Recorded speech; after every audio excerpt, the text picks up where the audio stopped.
Que désires-tu ardemment?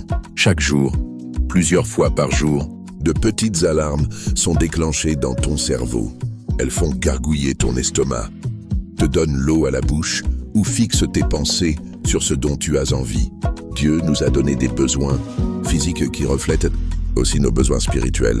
Des besoins qui doivent être satisfaits pour rester en bonne santé et en vie. Ils nécessitent d'être satisfaits encore et encore. En fait, la nourriture est souvent utilisée dans la Bible comme une métaphore de nos besoins spirituels. Elle s'appelle alors notre pain quotidien.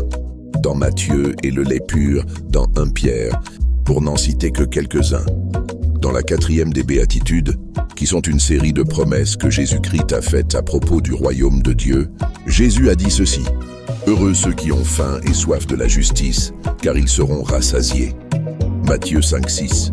Aspires-tu à la droiture et à la justice? Désires-tu les voies de Dieu? Espères-tu en son royaume à venir?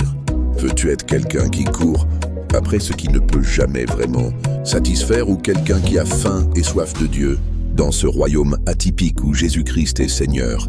Les pauvres peuvent être riches, les faibles peuvent être forts, et les vidés peuvent être remplis. Jésus-Christ détient non seulement les clés de la source d'eau vivifiante, mais il est également le pain de vie.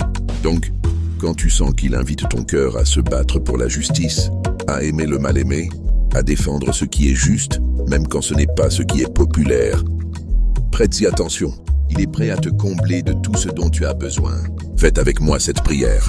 Seigneur, tu places une soif et une faim de justice dans mon cœur, que toi seul peux combler. Aide-moi à garder l'espoir que tu offres et à montrer ton amour à tous ceux qui m'entourent.